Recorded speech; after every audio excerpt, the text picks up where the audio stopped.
talking about the time stuff, I learned a new thing about time. It's like, did you know?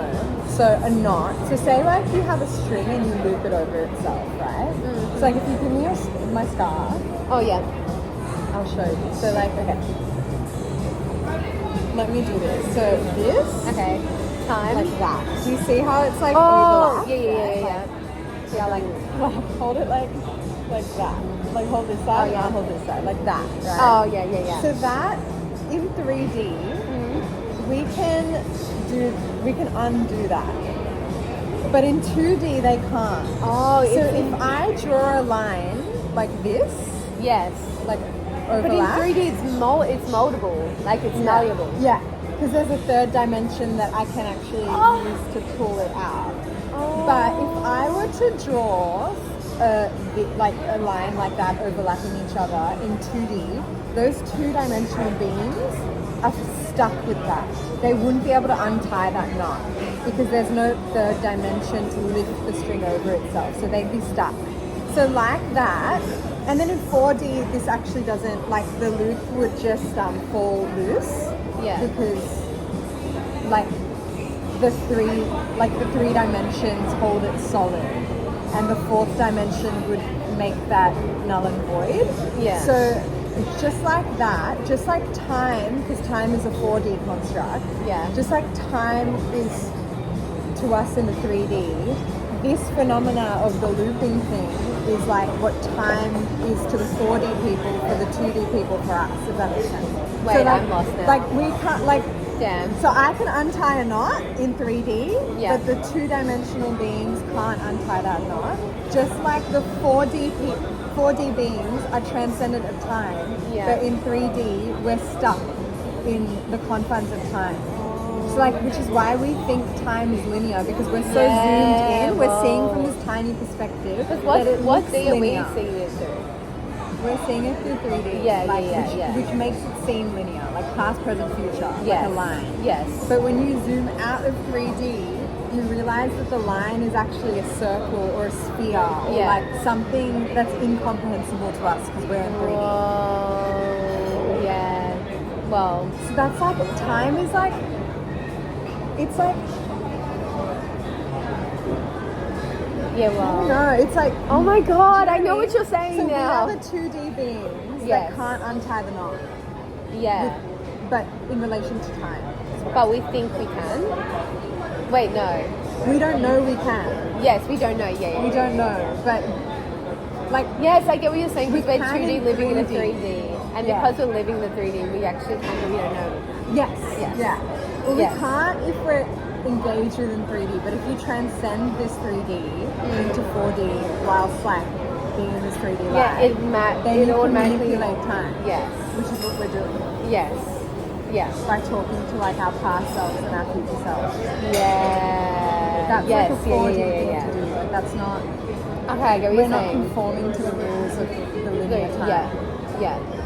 Yeah. Whoa. Because how naive is it to think that whatever we're thinking and feeling is whatever's here? Yes. Like, it's so naive.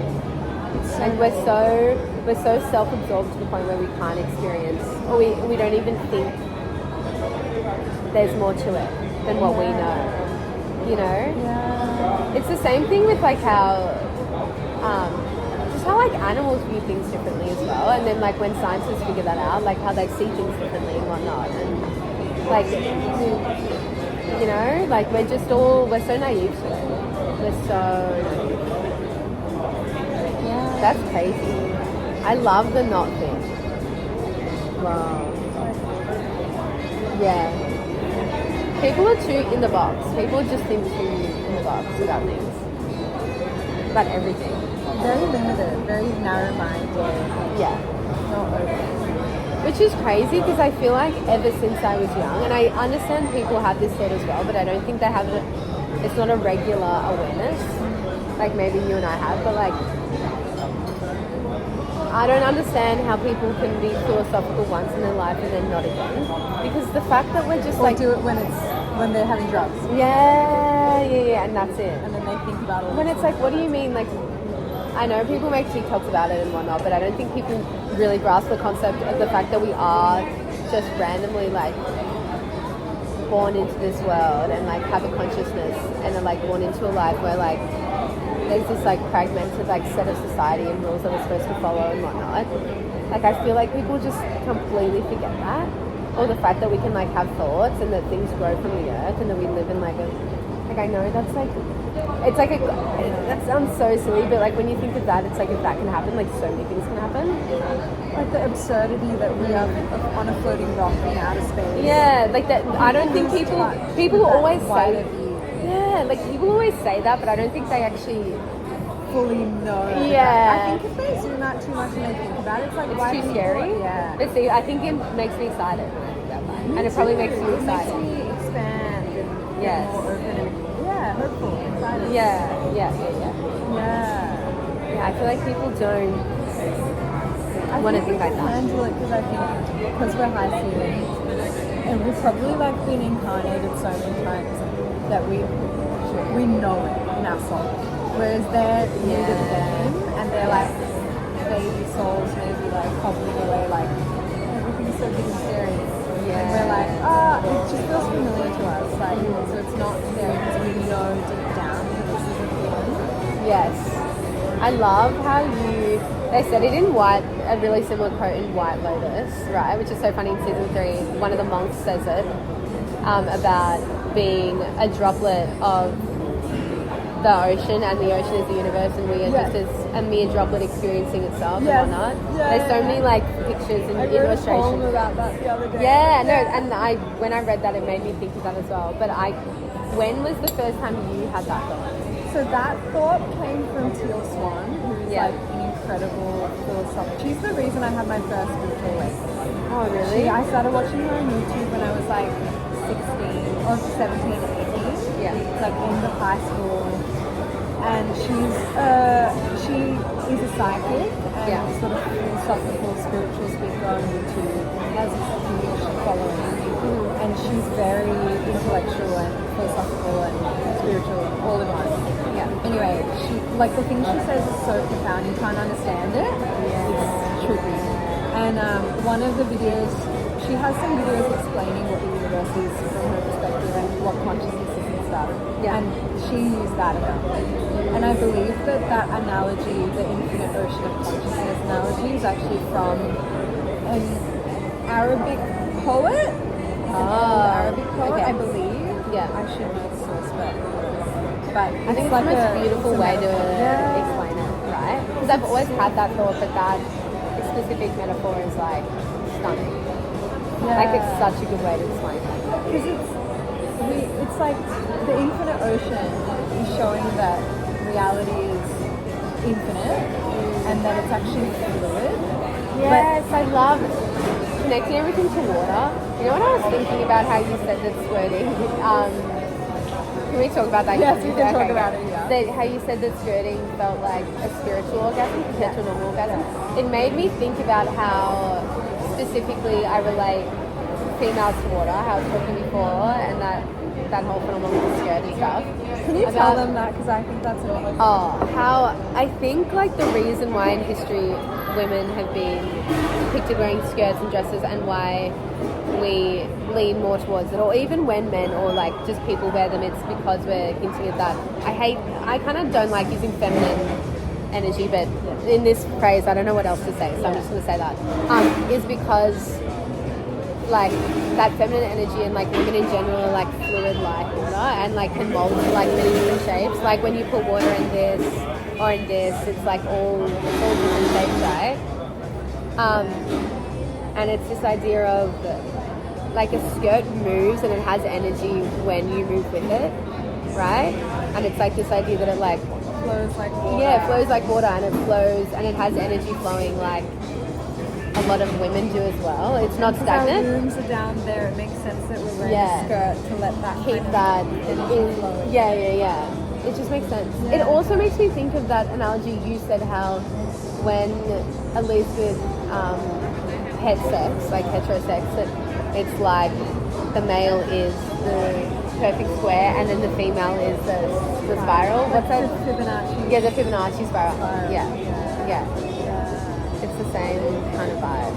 You were going to say something else. I know, and I forgot it. I think it was about the. Oh yeah. It made me think about how obviously men can't do that, right? And that water's also associated with. Can they? No, they can't. But isn't that incredible that we have this special extra ability? I know. Well, What's their equivalent? it feels like water is the fact that the moon is feminine and it moves the tides, and water is like, as we were saying, We like bleed every month. Yes. Squirt. Yeah, It's well, like a special superpower. yeah, it does. But the fact that you described it as a spiritual orgasm made me feel how sex can, when done correctly, it can be a sense of cleansing, and then when you think of water being a cleansing thing as well, like in all rights, like how they, like maybe reaching a spiritual orgasm is like having a spiritual cleanse that can release your blockages and whatnot. That's how I feel. Yeah. So I feel like It's funny though, because water is always used as like a cleansing in so many aspects of life. yeah. Like when we drink it, when we bathe in Holy it, water. holy water, when we swim in it, you know? Like physically and spiritually, water's always like that. It's so real. I Yeah. also feel like I was saying to my close friend's story the other night that I feel the most beautiful and feminine and sensual and magical just after I've squirted. Or like, yeah, just after I've squirted, I feel like I'm sparkling. I feel like I'm glowing. And it's because like you have to surrender and just let go completely for it to happen. And that is feminine. crazy. Like the feminine is to like surrender and Yeah. release and just let go and be free and relax. Yes. And I feel so Yes. beautiful after. I feel like I walked out of a full body massage, a spa. Yeah. Like You're released. Yeah, You're released. cleansed, right? But men can't do that. No. But they also don't need to. I don't think they hold on to. It's that Fleabag quote in season 2 when she meets that woman at the bar, and if anyone knows it, or if not, look it up. It's in season 2, and she goes to the bar, and it's this whole monologue about how it's incredible, about how women have suffering and pain within them. Like we're naturally nurturing and empathetic, that we have all of that within us, and men go and start wars and do extreme things like with their bodies and to feel adrenaline. And it's like how, you know how they're finding out cold plunges aren't good for women, but they're good for men? Yes, I heard that the other day. Right? That's So why it's- I've been doing them. I know. I really like They make me them. feel good. I They think make me for so good. certain women, it just depends. I don't know. We pick and we choose. Yeah, well, the studies haven't like really definite. I think it might be on like depending on the Can I cycle. stop studying it?